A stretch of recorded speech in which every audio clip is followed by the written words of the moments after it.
Hey guys, and welcome back to my channel. This is your girl San Marshall, and this is a long overdue pregnancy update video. I know it's been a while, but I've been so busy getting ready for my nesting phase, I guess. So I've been clearing out closets, doing a bunch of random things to get my house ready in order to bring this little girl into this house. Today I'm about 33 weeks, which is insane because that only leaves me with less than 2 months to get ready or to prepare for her. I mean, even shorter, because you just don't know when these babies are gonna come. So I just wanna go through some quick things that have been happening to me and what's going on with the baby and kind of where she is with health and everything like that, and the things I've been working on in the meantime. So I know I'm like 2 or 3 weeks past a video for an update. The last video I produced for a pregnancy update ended at 26 weeks, but now I'm well into my 3rd trimester, so I'm just kind of gonna give you a wrap up from like 28 weeks up until now, or maybe 27 weeks up until now. So stay tuned if you want to hear my full update. My baby girl right now, today's 33 weeks for me. So she is currently the size of a pineapple, which means she doesn't have much room to move in my stomach, which is pretty awesome because like this morning I woke up and I saw her butt kind of elevated, and then her legs were over here kind of not kicking me because she doesn't have room to kick. She's about 4 pounds 3 ounces right now, which is good, on track. And she's probably about 21 inches long. She's probably gonna get longer because I'm super tall. I'm 5'10" and my husband's 6'2", so she may be tall, she may be not. There may be a throwback gene where she's gonna be short, but I highly doubt that. We'll see how it goes, but yeah, so she's doing good.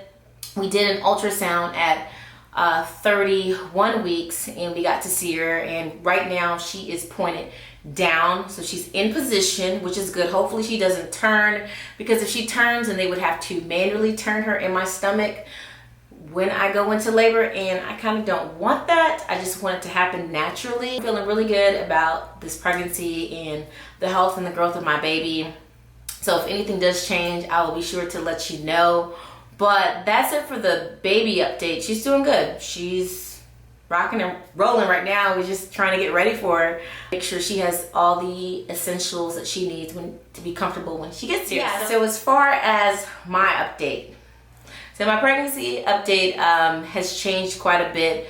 I know my last video I had, tons of energy.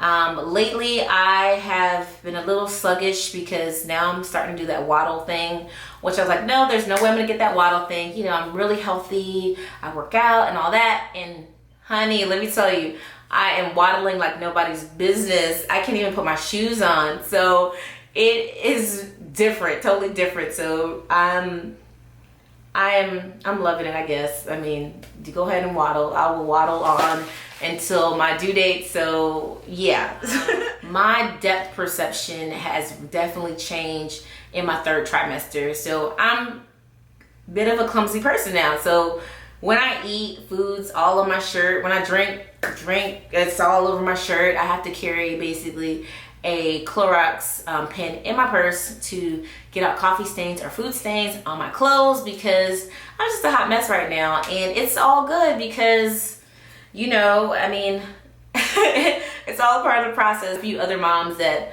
they've experienced the same things where they're just clumsy as hell and there's nothing they can do about it. So I'm not enjoying it, but I'm just trying to be as very careful as possible. Next, my body has gone through a crazy growth spurt. My bump has definitely grown outward. I haven't really shifted as far as, buying bigger clothes. I've just kind of been wearing things that have been stretchy or like really big blouses to just feel comfortable. So I haven't had to buy new pants, so which is good. So I love the over the bump jeans and leggings. Those are very helpful. So as an expecting mom, I would say put that on your list if you're early on in your pregnancy, because I bought like jeans and pants in the beginning of my pregnancy and I'm still able to wear them. But with the over the bump, it stretches with you. So I've definitely grown into it. So definitely a cost savings instead of, buying jeans that just only fit for that, 1st or 2nd trimester. So if you want to see any updates as far as bump updates and things like that, you can go ahead and check out my Instagram, which is the San Marshall on Instagram. I'll post little videos and pics here and there of my stomach. Not really. I don't know. I don't really do the belly shot thing. I just, you know, I like covering up. That's just me. I just like covering up my body, but I may show a little bump here and there. So as far as working out, so working out for me has definitely shifted. I've always been a workout fanatic for some time now, since I've gone through my, you know, weight loss journey, and I'll talk about that after I drop baby weight and how I do it. But during my first trimester, I was working out 3 to 4 days a week, still lifting weights, still doing lots of, you know, high intensity workouts. And then my second trimester, I went from working out 3 to 4 days a week to 2 to 3 days a week. And now that I'm in my third trimester, that ain't happening. I just don't have the time, or I'm just too tired. Like literally, I'm out of breath most of the time. Anywhere I walk, I'm just out of breath, short of breath. So that means that gets annoying if you're on the treadmill and you're walking on an incline at like a 3.5, and in 15 minutes into your workout, you're like, oh my God, like I'm gasping for air. And so I was just kind of sick of that. So my source of exercise right now is basically walking in my house, which we have a ton of stairs. We live in a townhome, so we have tons of stairs. So that's a good workout for me. Or just walking in the neighborhood casually. That's another good workout. I notice every time I walk though, I have to use the bathroom like every 30 minutes. But that is also a combination of me drinking, you know, a little over a gallon of water a day, because the thirst is real. Like third trimester, I mean, it's the month of May. So, you know, we're in that spring going into summer, and it's getting hot out there, y'all. So I am drinking so much water.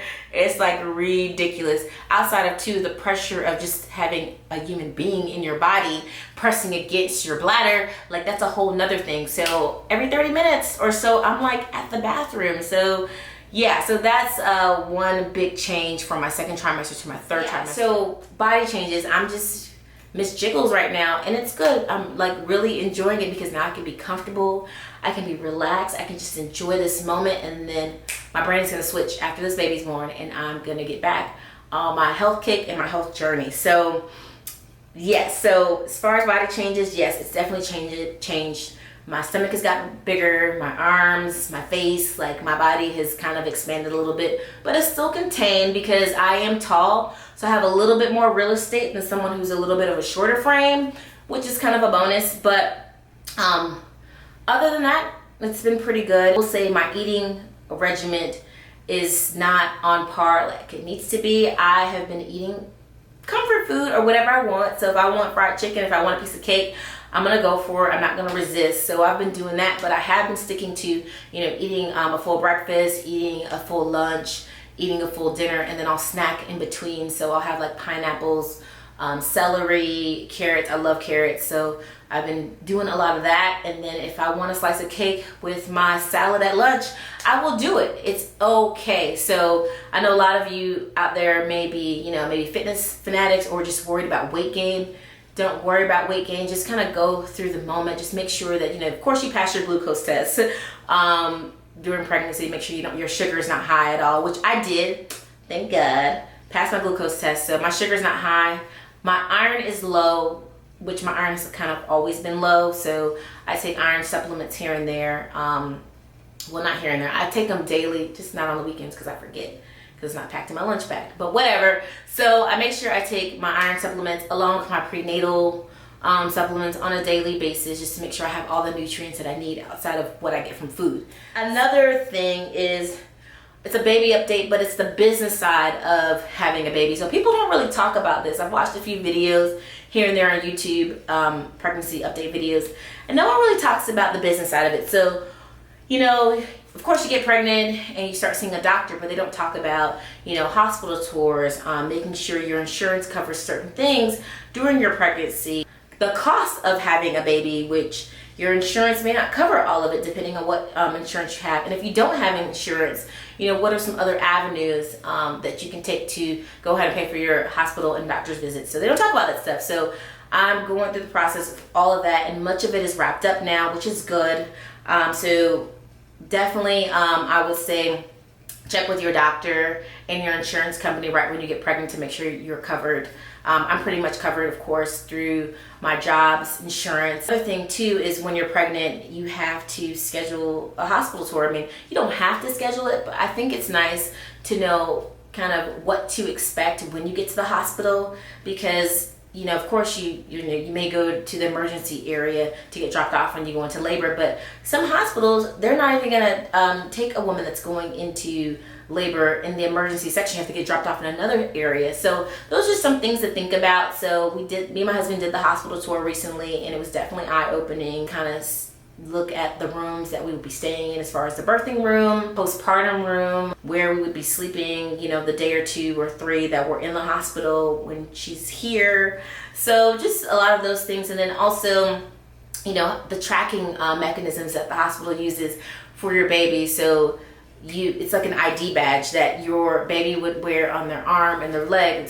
And again, this is with our hospital, with their arm and their leg. And then, me and my husband, we both will have bracelets as well. So no matter where she is in the hospital, we will know, we'll be detected. So that, kind of helps you and protects either a baby swap or someone else taking your baby. So those are just some things to look into as well. So I would definitely recommend doing a hospital tour. When you do the hospital tour, I would also say do a pre-registration at the hospital. And this is basically going to set you up to just go through a smooth process when you get checked into the hospital before you deliver. I got that out of the way, and basically what that pre-registration includes is you provide them with your insurance card.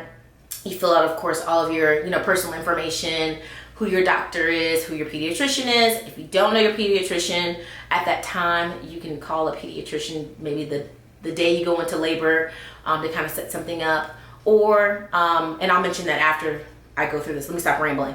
So with the pre-registration, you fill out, of course, your pediatrician, and then you put your doctor. I just mentioned that. And then you put your first point of contact. So I have my husband on there if I go to the doctor, if I check in before he's even there, so they can give him a call. And what else? And I said insurance information. So yeah, so just some of those things. So you'll go through the process sooner. It may save you an hour of a wait when you're already pre-registered. So that's another thing to look into. Pediatrician. So picking a pediatrician is really big for me, because that pediatrician is going to be with your child from age 0 to age 21. And so you want to make sure you have a good rapport with the pediatrician that is going to be caring for your child from that point. So a few tours set up with pediatricians in the next few weeks to kind of meet and greet with the doctors and the nurses. So that's going to be pretty cool, because I want to make sure if you are caring for my child that me and you are cool and we are relatable, because some doctors out there, they're just not relatable to your lifestyle or your beliefs. So I would definitely highly recommend doing a pediatrician tour. And that's another thing. So for finding a pediatrician, the biggest thing for me was finding somewhere close to home, because if she gets sick or anything, I don't have to drive 30 minutes down the road. I can drive maybe 5 minutes or 10 minutes down the road to bring her to the pediatrician's office and get her what she needs. Again, thanks so much for hearing me rant and ramble about my baby. But you know what? I just want to share, because I'm in the business of sharing right now, and I love it. Once again, love you guys, and I'll see you in my next